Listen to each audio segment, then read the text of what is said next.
Lorsqu'est évoquée la présence chinoise sur le continent, ces visites de chantier reviennent très régulièrement. Ici au Niger en 2021, le président Bazoum vérifie la bonne marche d'une structure monumentale, un barrage. Un ouvrage réalisé par des entreprises chinoises, comme il en existe un très grand nombre sur le continent. Comme ces chantiers en Zambie en 2018, où les ouvriers chinois se relaient pour répondre à une demande forte. Avec l'arrivée de la Chine, nous avons tendance à voir une guerre entre l'Est et l'Ouest. Et nous devrions profiter de cette guerre. Nous voyons que la Chine a beaucoup à nous offrir. Des investissements directs financés par des prêts chinois et pas de politique à l'ancienne, à l'opposé des temps des colonies. Voilà ce qu'affirme Pékin. La Chine n'a jamais colonisé aucun pays africain de son histoire.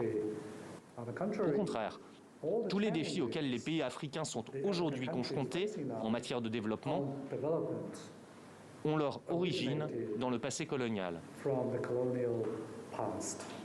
Pourtant, la Chine revient sur ses financements directs, selon les chercheurs spécialisés. Son dirigeant, Xi Jinping, n'a pas promis cette année des milliards supplémentaires. Il y a eu un pic vers 2007-2008, et puis là, il y a eu une retombée très forte des investissements directs étrangers chinois à l'étranger. Le moteur de l'économie chinoise, ce n'est plus l'économie, le taux de croissance, c'est le politique et le géopolitique. La donne a changé car le bilan financier est moyen, les prêts n'ont pas tous été remboursés. Et qu'en est-il de cette idée, souvent mise en avant, l'accaparement des terres africaines par la Chine? Elle s'effrite. La Chine est bien présente dans de nombreux pays africains, surtout en RDC, au Cameroun et en Centrafrique, pour des concessions forestières et des mines, avec près de 3,5 millions d'hectares. Les terres agricoles, cultivées, ne représentent en réalité que 250 000 hectares. Les contrats existent, mais ne se multiplient pas.